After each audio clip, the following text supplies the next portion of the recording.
हमारे अतिथि हमारे मध्य इस मंच को गरिमा प्रदान कर चुके हैं। ब्रज रत्न अवार्ड के 9वें संस्करण का यह कार्यक्रम प्रारंभ हो उससे पूर्व अपने राष्ट्र के प्रति अपनी भावनाओं को व्यक्त करते हुए उस कार्यक्रम की गरिमा की अभिवृद्धि करते हुए आप सबसे आग्रह कि राष्ट्रगान के लिए अपने स्थान पर खड़े होंगे। भारत भाग्य विधाता पंजाब सिंध गुजरात मराठा द्राविड उत्कल बंगा विंध्य हिमाचल यमुना गंगा उज्जल जलधि तरंगा तव शुभ नामे जागे तव शुभ आशीष मांगे गाहे तव जय गाथा जन गण मंगलदायक जय हे भारत भाग्य विधाता जय हे जय हे जय हे जय जय जय जय हे। इनक्रेडिबल इंडिया फाउंडेशन के चेयरमैन और आज से 10 वर्ष पूर्व जिस व्यक्तित्व के द्वारा इस विचार को लाया गया, जिनका यह ब्रेन चाइल्ड है ब्रज रत्न अवार्ड, ऐसे आदरणीय पूरन डाबर जी से आग्रह करूंगा कि वह माननीय मुख्य अतिथि महोदय का स्वागत करें, अभिनंदन करें। माननीय राज्यपाल बिहार आरिफ मोहम्मद खान साहब इस कार्यक्रम, इस ब्रज रत्न अवार्ड के भाव से जुड़ चुके हैं। वह जब भी आते हैं इस कार्यक्रम की गरिमा बहुत अधिक स्तर पर आ जाती है। आप हमारे मुख्य अतिथि हैं, मेहमान हैं, लेकिन हमें यह कहने में कभी कभी संकोच होता है क्योंकि आप हमारे अपने एक परिवार के ही एक बड़े व्यक्ति के रूप में हमें अपना आशीर्वाद और स्नेह प्रदान करते हैं। है सौभाग्य हमारा आज हमारे आप बने मेहमान, है सौभाग्य आप बने आज हमारे मेहमान। आपके शुभागमन से बड़ी आयोजन की शान, आपके शुभागमन से बड़ी आयोजन की शान। आपने दिया है अपनत्व, आपने दिया है अपनत्व और इतना स्नेह बढ़ रहा है हमारा और इन ब्रज रत्नों का सम्मान, इन ब्रज रत्नों का सम्मान। इस अवार्ड का आयोजन करने वाली संस्था इनक्रेडिबल इंडिया फाउंडेशन, इस फाउंडेशन के चेयरमैन आदरणीय पूरन डाबर जी से मैं आग्रह करता हूं कि वह कार्यक्रम के प्रारंभ में ओपनिंग रिमार्क्स और यहां मौजूद अतिथियों के स्वागत और अभिनंदन के लिए कृपया अपना उद्बोधन प्रदान करें। राधे राधे राधे राधे राधे राधे। आज इस सम्मानित मंच, संपूर्ण मंच को मैं नमन करता हूं और मुख्य अतिथि के रूप में आज देश के एक ऐसी प्रख्यात विभूति जिनके लिए मैं कोई एडजेक्टिव, विशेषण शब्दकोश में चयन कर नहीं सका। ऐसी विभूति हैं जिनको एक शब्द में व्याख्या करना मुझे लगता है कतई असंभव है। मुझे चैट जीपीटी का सहारा लेना पड़ा। बिहार के राज्यपाल, संविधान की आत्मा के सजग प्रहरी, नैतिक साहस और वैचारिक दृढ़ता के प्रतीक महामहिम माननीय आरिफ मोहम्मद खान साहब, एक अनुभवी सांसद, एक प्रखर वक्ता, लोकतांत्रिक मूल्यों के प्रति प्रतिबद्ध संवाहक हैं। सामाजिक समरसता, राष्ट्रीय एकता और संवैधानिक मर्यादाओं के प्रति उनकी अटूट निष्ठा उन्हें विशिष्ट बनाती है। आज इस गरिमामयी अवसर पर उनकी उपस्थिति हम सबके लिए प्रेरणा स्रोत है और मुझे लगता है कि इस ब्रज की विभूतियों के सम्मान के लिए इससे बेहतर व्यक्तित्व तो कोई हो नहीं सकता, क्योंकि जब हम इन विभूतियों को, जो ब्रज की विभूतियां हैं, उनको सम्मानित करने के लिए जब चयन करने का आता है कि किस राजनेता को चयन किया जाए, तो उनके व्यक्तित्व का विशेष ध्यान होता है। ऐसी ब्रज की धरती पर जन्म लेकर हम धन्य हैं, हम इस भूमि को नमन करते हैं और हम आज इन सभी विभूतियों को सम्मानित करके अपने आप को गौरवान्वित महसूस करते हैं, अभिभूत हैं। एक बार पुनः आप सबका अभिनंदन, अभिवादन और आप सबकी इस सेवा निष्ठा को नमन। इस पूरे कार्यक्रम की परिकल्पना क्या है, किस योजना के तहत ये कार्यक्रम हो रहा है, इस विषय को प्रस्तुतिकरण के लिए मैं आमंत्रित कर रहा हूँ हमारी एडवाइजरी कमेटी के चेयरमैन आदरणीय स्क्वाड्रन लीडर चिर युवा AK सिंह जी। कि आरिफ सर दूसरी बार ब्रज रत्न के मुख्य अतिथि के रूप में हमारे बीच में उपस्थित हैं, तो मुझे लगता है कि उनका जो मार्गदर्शन, प्यार और आशीर्वाद हम सबको, आगरा के लोगों को मिल रहा है, तो ये अपने आप में एक, पिछली बार जब वो केरला के गवर्नर थे तब भी वो हमारे साथ मौजूद थे इसी हॉल में, और इस बार बिहार के राज्यपाल हैं तो इस बार भी वो हमारे साथ मौजूद हैं। तो मुझे लगता है कि इनक्रेडिबल इंडिया फाउंडेशन को एक ऐसे पैटर्न और एक ऐसे मार्गदर्शक मिले हैं जो कि उनको वर्षों तक हम लोगों को इंस्पायर करते रहेंगे, हम लोगों को रास्ता दिखाते रहेंगे। मैं इन्हीं शब्दों के साथ तरुण शर्मा जी से निवेदन करूंगा कि कार्यक्रम को आगे बढ़ाएं। आप सभी का बहुत बहुत शुक्रिया, आप सभी को बहुत बहुत शुभकामना। जय हिंद, जय भारत, वंदे मातरम। हमारी इसी कर्मठ आयोजन समिति के चेयरमैन के रूप में हमें जो अपना मार्गदर्शन और आशीर्वाद देते हैं आदरणीय किशोर खन्ना जी, मेरा उनसे आग्रह है कि वह इस पूरे कार्यक्रम की प्रस्तावना जैसे योजना बनी उसके बारे में सदन को अवगत कराएं और उसके बाद हम आगे बढ़ते हैं अलंकरण समारोह के लिए। मैं अब ये बताना चाहूँगा कि इस अवार्ड के लिए जो चयन प्रक्रिया है वो बड़ी ट्रांसपेरेंट है, बिल्कुल पारदर्शी है। एक कोर कमेटी होती है जो चयन समिति होती है, वो विभिन्न वर्गों से, समाज के विभिन्न संस्थाओं से नॉमिनेशन इनवाइट करती है, नामांकित किया जाता है, और जब वो नामांकन हो जाता है उस वक़्त उन सब विभूतियों का वो संकलन किया जाता है, और संकलन करने के बाद हमारी कोर कमेटी की, सिलेक्शन कमेटी की मीटिंग होती है जो कि बाकायदा वोटिंग से अपने इन अवार्डीज़ को सिलेक्ट करती है। आज इस कार्यक्रम में कुल 5 से 6 महीने का काम लगता है। 5-6 महीने पहले हमने इनवाइट किया था नॉमिनेशंस, आज जाके वो प्रक्रिया पूरी हुई और आज हम इस स्थान पर खड़े हैं जहां फाइनली हम लोग इस जगह पहुंचे हैं कि सम्मानित व्यक्तियों को सम्मान दिया जा सके। आज कुल 12 महान विभूतियों को हम कोशिश कर रहे हैं सम्मानित करने की, क्योंकि ये विभूतियाँ इतनी बड़ी हैं, इतनी महान हैं कि हमें लगता है कि इनको सम्मानित करके हम खुद गौरवशाली हो रहे हैं, हम खुद सम्मानित हो रहे हैं। आज के मुख्य अतिथि का व्यक्तित्व ही ऐसा है कि जिंदगी के हर मोड़ पर यादों का एहसास रहने दो, सरलता मन में और वाणी में विठास रहने दो, बस यही तरीका है जीने का, ना खुद रहो उदास, ना किसी को उदास रहने दो, ना किसी को उदास रहने दो। ऐसे व्यक्तित्व का एक छोटा सा परिचय वीडियो के माध्यम से। बिहार के माननीय राज्यपाल श्री आरिफ मोहम्मद खान अपनी प्रखर भाषण शैली के लिए विख्यात हैं। मुस्लिम सुधारों के प्रति प्रगतिशील दृष्टिकोण और राष्ट्रवादी विचारों के लिए प्रसिद्ध हैं। सभी धर्मों के प्रति उनकी श्रद्धा है और हर धर्म के बारे में गहन जानकारी है। श्री आरिफ मोहम्मद खान का जन्म 18 नवंबर 1951 को उत्तर प्रदेश के बुलंदशहर में हुआ। अलीगढ़ मुस्लिम विश्वविद्यालय से BA की परीक्षा साल 1972-73 में उत्तीर्ण की और लखनऊ विश्वविद्यालय उत्तर प्रदेश से LLB की डिग्री साल 1977 में प्राप्त की।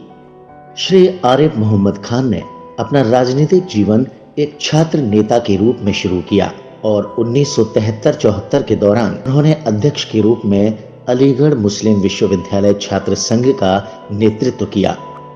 साल 1977 में मात्र 26 वर्ष की आयु में बुलंदशहर के सियाना निर्वाचन क्षेत्र से उत्तर प्रदेश विधानसभा के सदस्य बने। साल 1980 में कानपुर से 7वीं लोकसभा के लिए चुने गए। वे 3 बार यानी 8वीं, 9वीं और 12वीं लोकसभा में बहराइच निर्वाचन क्षेत्र से सांसद चुने गए। केंद्रीय कैबिनेट मंत्री के रूप में श्री आरिफ मोहम्मद खान ने 1989-90 के दौरान ऊर्जा और नागरिक उड्डयन विभागों को संभाला। इससे पहले उन्होंने उप मंत्री सूचना और प्रसारण और केंद्रीय राज्य मंत्री के रूप में भी कार्य किया था, जिसमें कृषि, ऊर्जा, उद्योग और गृह आदि विभाग थे। श्री आरिफ मोहम्मद खान साल 2010 में प्रकाशित text and context Quran and contemporary challenge के लेखक हैं। श्री आरिफ मोहम्मद खान ने 6 दिसंबर 2019 को केरल के 22वें माननीय राज्यपाल के रूप में पदभार ग्रहण किया। उसके बाद जनवरी 2025 में बिहार के 42वें माननीय राज्यपाल बने। इनक्रेडिबल इंडिया फाउंडेशन के ब्रज रत्न अवार्ड समारोह में मुख्य अतिथि के रूप में पधार कर आपने हमें अनुग्रहित किया है। इस पावन अवसर पर हम आपका हार्दिक वंदन एवं अभिनंदन करते हैं। आदरणीय राज्यपाल महोदय, आपने परिचय में देख ही लिया होगा कि कुछ तो खास रहा ही होगा, कुछ तो खास रहा ही होगा, यूं ही कोई आरिफ मोहम्मद खान नहीं बन जाता। इनक्रेडिबल इंडिया फाउंडेशन के सम्मानित चेयरमैन श्री पूरन डावर जी, A.K. सिंह जी, आयोजन समिति के chairman Shri Kishore Khanna ji, vice chairman incredible India Shri Rajesh Garg जी,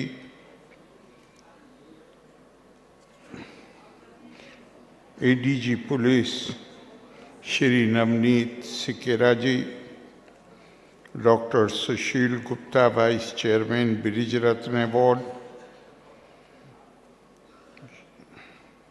श्री राकेश गर्ग जी, माननीय अध्यक्ष उत्तर प्रदेश लघु उद्योग निगम,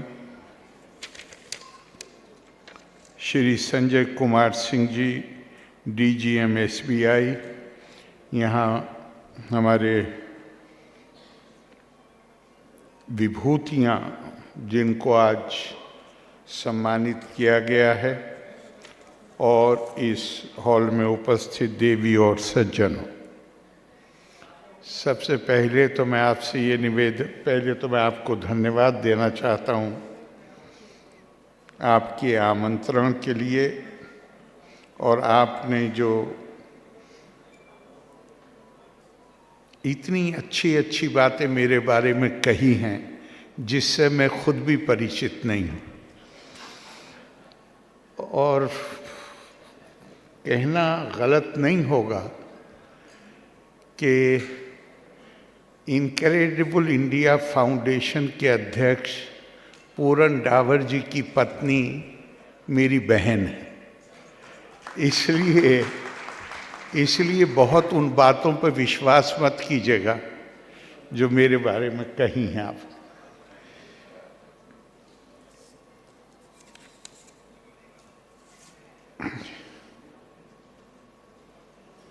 आपने कार्यक्रम शुरू किया एक बहुत ही सुंदर गीत के साथ, ए मेरे वतन के लोगों। ये आज की बात नहीं है, ये गाना लाल किले के प्राचीर से भी गाया गया है, केवल फिल्म में नहीं। और संवेदनशील हृदय रखने वालों की आंखें डबडबा जाती हैं ये गाना सुनकर। और मैं जब भी ये गाना सुनता हूँ तो मुझे स्वामी विवेकानंद का वो वाक्य याद आता है कि भारत के दो ही राष्ट्रीय आदर्श हैं, त्याग और सेवा।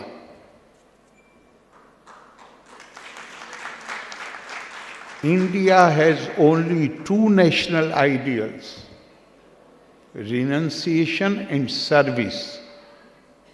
Intensify her in these two channels, the rest will take care of itself.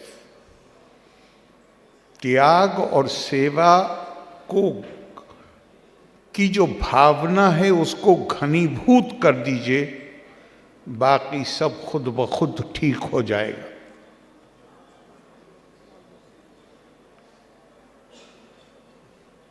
हम सब महसूस करते हैं, बोलने का इतना नहीं, कि हम अगर रात को या अपनी दिनचर्या शांति के साथ सो पाते हैं, कर पाते हैं, तो इसके लिए श्रेय उन वीर जवानों को जाता है जिन्होंने जानबूझकर वो पेशा चुना है, जहां गर्मी हो या सर्दी हो, उन्हें हमारी सीमाओं की रक्षा करनी है। वो रातों को जागते हैं ताकि हम आराम से सो सकें। वो त्याग की भावना।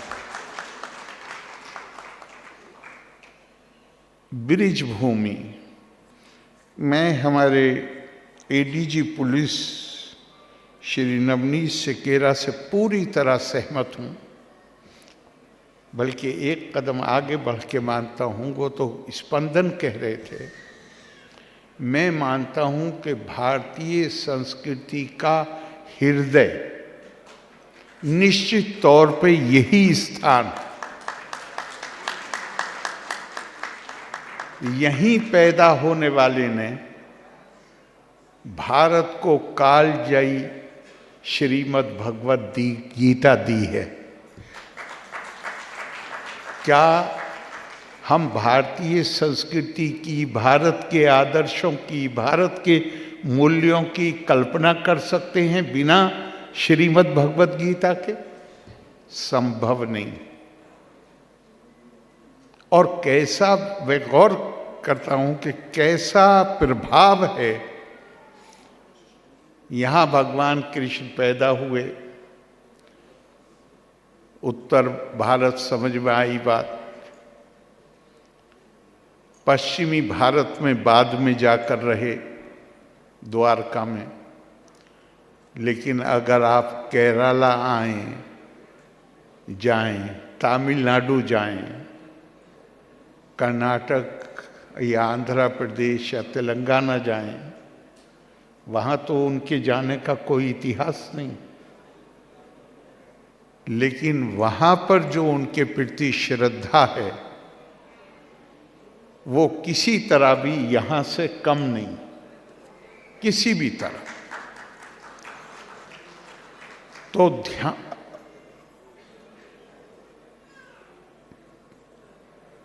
कहीं कुछ तो है। याद व्यक्तियों को नहीं किया जाता है, व्यक्ति से जुड़े विचारों और कर्मों को याद किया जाता है।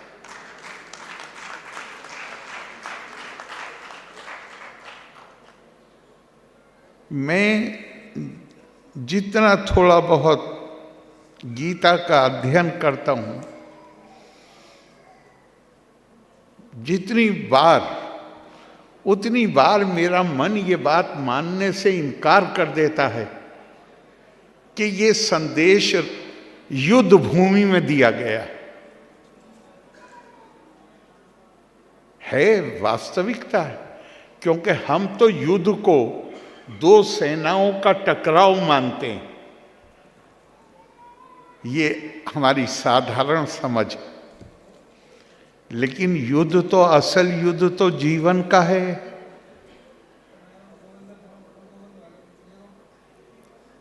उस भाव के साथ लगता नहीं कि ये रणभूमि में दिया गया संदेश, क्योंकि ये तो एकात्मता का संदेश है। ये गीता को क्या कहा गया है?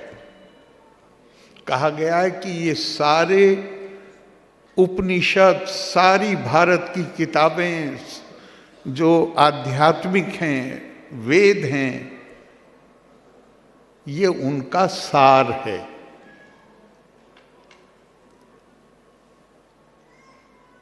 तो यहां संदेश, जब हम ब्रिज से मुतालिक कोई भी बात करते हैं तो उस संदेश को भी याद करना चाहिए। और ये विभूतियां जो यहाँ पे हैं, मैं मानता हूं कि इन्होंने अपने कामों से, अपनी रचनाओं से, अपनी कविता से, अपने साहित्य से कहीं ना कहीं उस संदेश की याद दिलाई। और हमारी परंपरा में कहा गया है, सवाल पूछा गया, किम कला, किम साहित्य, किम संगीत, किम नृत्य।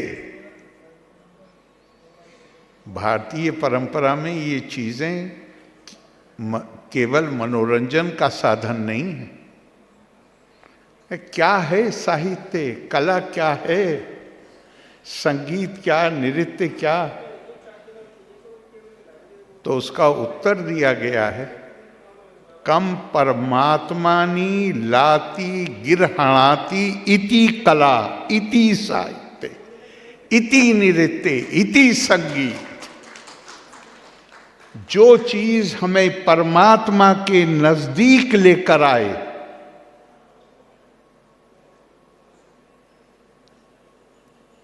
और जब नजदीक लाने की बात है तो ये ध्यान रखिएगा कि हमारी परंपरा में परमात्मा कहीं और नहीं है। देहो देवालया प्रोक्तो जीवो देवा सदा शिवा। वो कहीं दूर नहीं है कि हम चल के उसके नजदीक आ गए, बल्कि जैसे स्वामी विवेकानंद कहते हैं, it is manifestation of divinity which dwells inside every being. परमात्मा तो आत्मा के रूप में हम सभी के हृदय में निवास करता है। उसका प्रकटीकरण, जब परमात्मा सबके हृदय में निवास कर, शंकराचार्य तो और एक कदम, आदि शंकर तो और एक कदम जाते हैं। वो तो कहते हैं, श्लोकार देना प्रवक्ष्यामि यदावंता ग्रंथा कोटिशा, ब्रह्म सत्यम जगत मिथ्या, जीवो ब्रह्मेवा ना परा।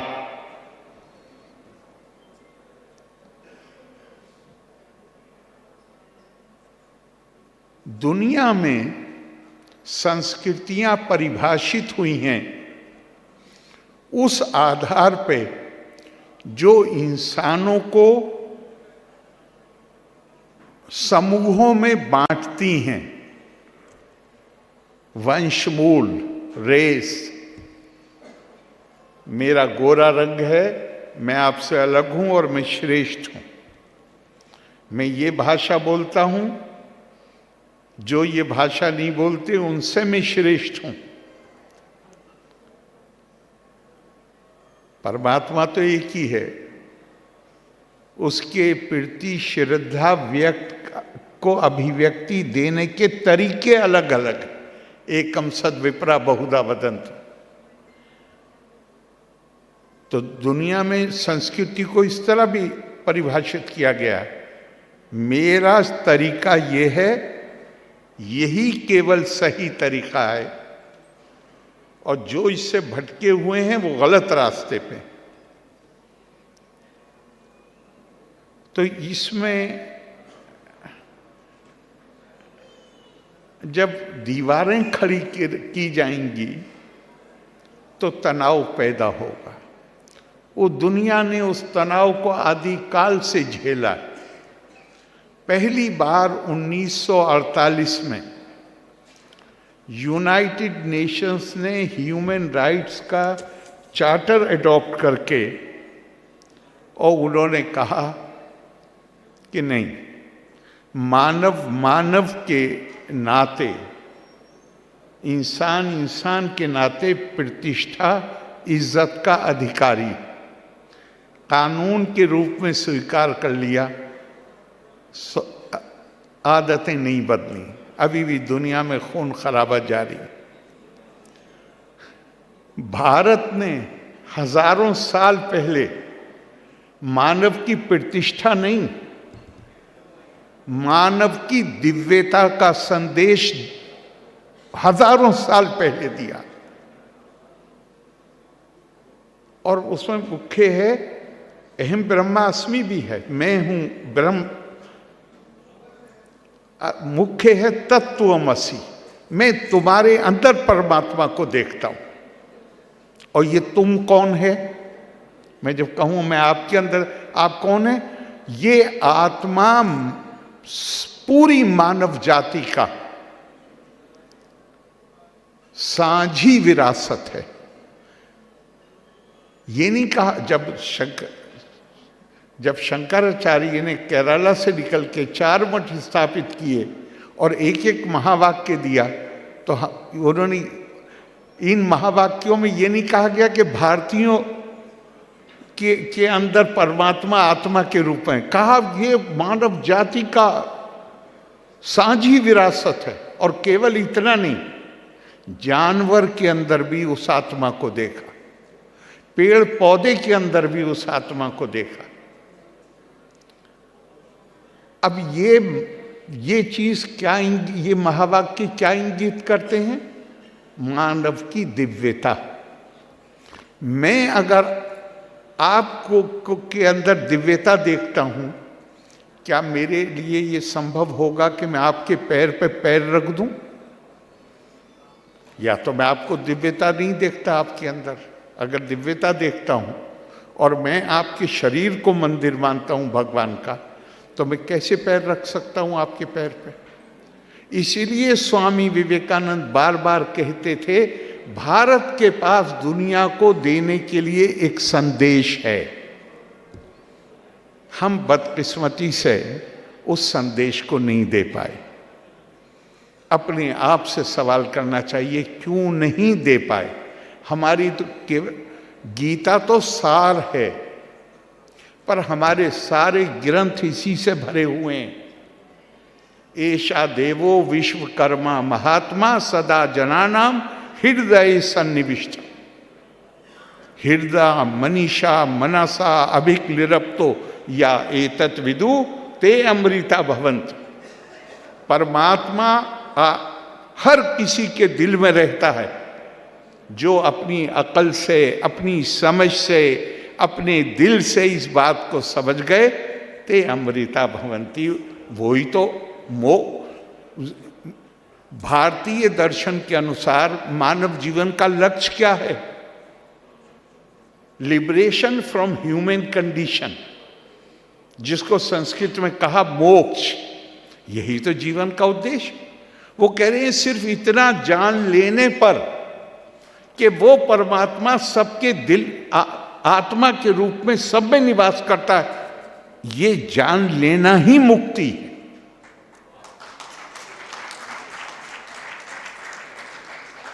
अब हमने तो ये 1948 में तो भारत ने ये बात कही नहीं, हमने तो हजारों साल पहले कही। स्वामी विवेकानंद भी ये बात लगभग 100 साल के अंदर ही कह रहे थे कि भारत के पास एक संदेश। मैं मानता हूं हमें इसका पे गौर करना चाहिए। इसे कि हम केवल अपनी समस्याओं का समाधान नहीं कर लेंगे, हम दुनिया को शांति के साथ रहने का रास्ता सिखा देंगे अगर हम इस संदेश को दुनिया को कामयाबी से दे देंगे। आपको सिवाय सम्मान करने के दूसरे का, उसके अलावा आपके पास कोई विकल्प नहीं बचेगा। भगवान कृष्ण कहते हैं गीता में एक जगह अर्जुन से, यज ज्ञात्वा न पुनः मोहम एवं यास्यसि पांडव येना भूतानि अशेषेना दिरक्ष्यसि आत्मनि अथो मयि। अर्जुन, ये जो ज्ञान है, अगर इसको प्राप्त कर लिया तो फिर कभी तुम मोह का, you will never become victim of any delusion, फिर तुम मोह का शिकार नहीं बनोगे। मोह क्या है?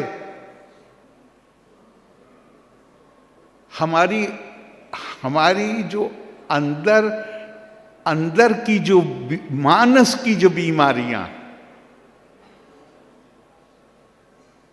गुस्सा हो, जलन हो,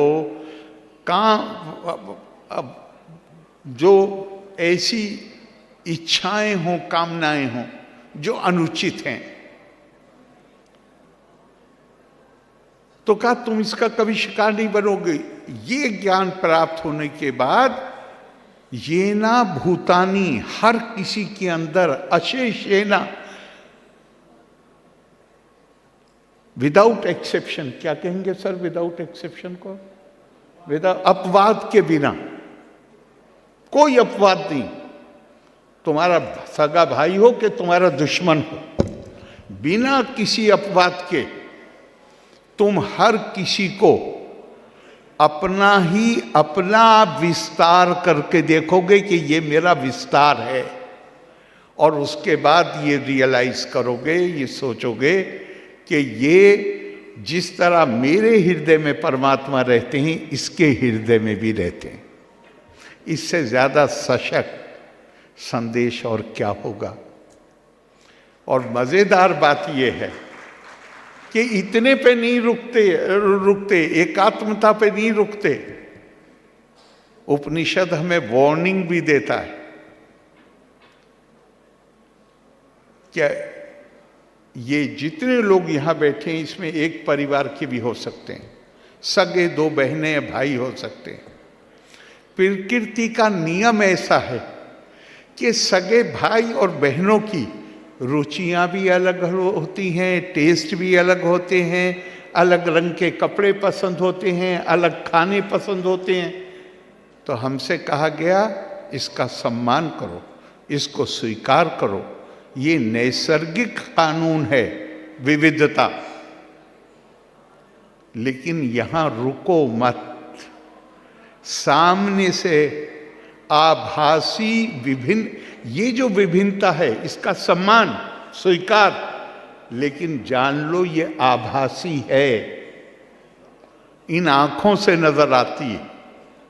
अगर ज्ञान की आंखें आ गईं, ज्ञान चक्षु आ गए, तो फिर तुम उस एकता को देख सकोगे जो आत्मा के बंधन से हम सब बंधे हुए हैं। फिर तुम्हें सामने से नजर आने वाली विभिन्नता के पीछे केवल और केवल एकता नजर आएगी। और क्या कहा? मनसा एवा इदम आपता व्ययम नेहा नाना अस्ति किंचना। वो ज्ञान चक्षु पैदा होने के बाद फिर तुम्हें विभिन्नता वास है, लेकिन फिर वो तुम्हें नजर नहीं आएगी, उसे तुम वास्तविक नहीं मानोगे। भारत के संतों ने, महर्षियों ने, मुनियों ने तो अपने जीवन लगा दिए, मेरा वास्तविक स्वरूप क्या है? ये आभासी स्वरूप है जहां विभिन्नता है। मेरा वास्तविक, फिर तुम वास्तविक स्वरूप को देखोगे जो आत्मा के बंधन से बंधा हुआ है, फिर तुम्हें विभिन्नता नजर नहीं आएगी। और अगर तुम इसको वास्तविक समझोगे इस विभिन्नता को, तो कहा मृत्यो सा मृत्युम गच्छति या नानेवा पश्यति। जो इस विभिन्नता को, अनेकता को वास्तविक मानेगा, वो मृत्यु से मृत्यु में यात्रा करता रहेगा, उसके लिए मुक्ति नहीं है। इससे और सशक्त संदेश क्या होगा? मेरा ये मानना है, ये इसलिए नहीं कि हम अपनी तारीफ करना चाहते, नहीं, कोई कारण तो है कि ये संस्कृति, मिस्र की संस्कृति हम उतनी ही पुरानी थी जितनी हमारी। यूनान की संस्कृति शायद हमसे भी पुरानी थी, लेकिन आज जो वहाँ लोग रहते हैं उनका कोई संबंध अपनी प्राचीन संस्कृति से नहीं। भारत की संस्कृति केवल प्राचीन नहीं है, मृत्युंजय भी है। मृत्युंजय क्यों है?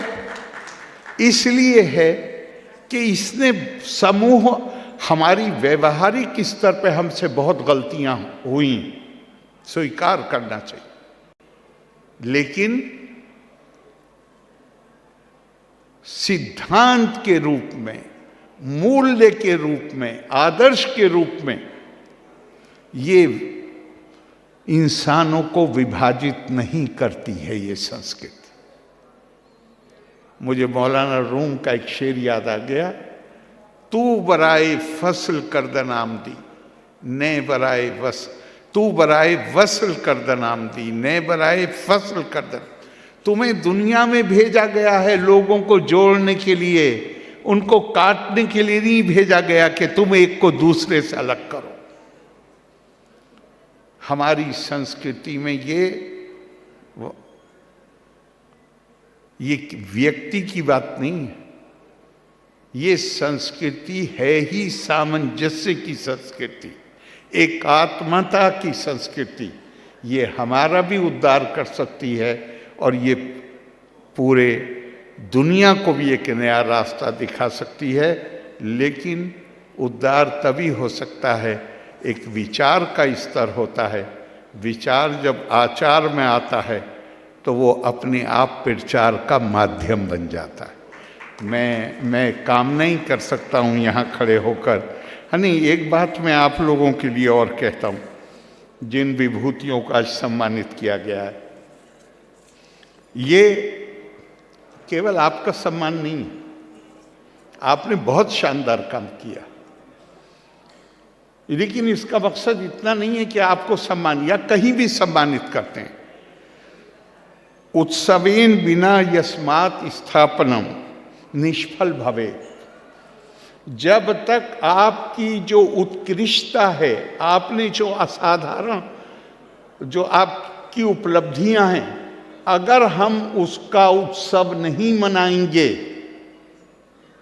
तो हम अपनी आने वाली पीढ़ियों को प्रेरणा नहीं दे सकते। भगवान कृष्ण ने ही कहा है यद यत, और यहाँ पे ये केवल मैं आपके लिए नहीं कह रहा, यहाँ जो लोग बैठे हैं वो भी बहुत साधारण लोग नहीं। यद यत आचरिति श्रेष्ठा तत्त एवा इतरा जना। इंसान की ये मजबूरी है, कमजोरी है, नैसर्गिक है कि वो जिन्हें सफल मानता है उनको जो कुछ करते हुए देखता है वो उनकी नकल करने की कोशिश करता है। सायत प्रमाणम कुरुते। आप जो कुछ करेंगे और दूसरे लोग उसे करता हुआ देखेंगे, लोका तत् अनुवर्तते।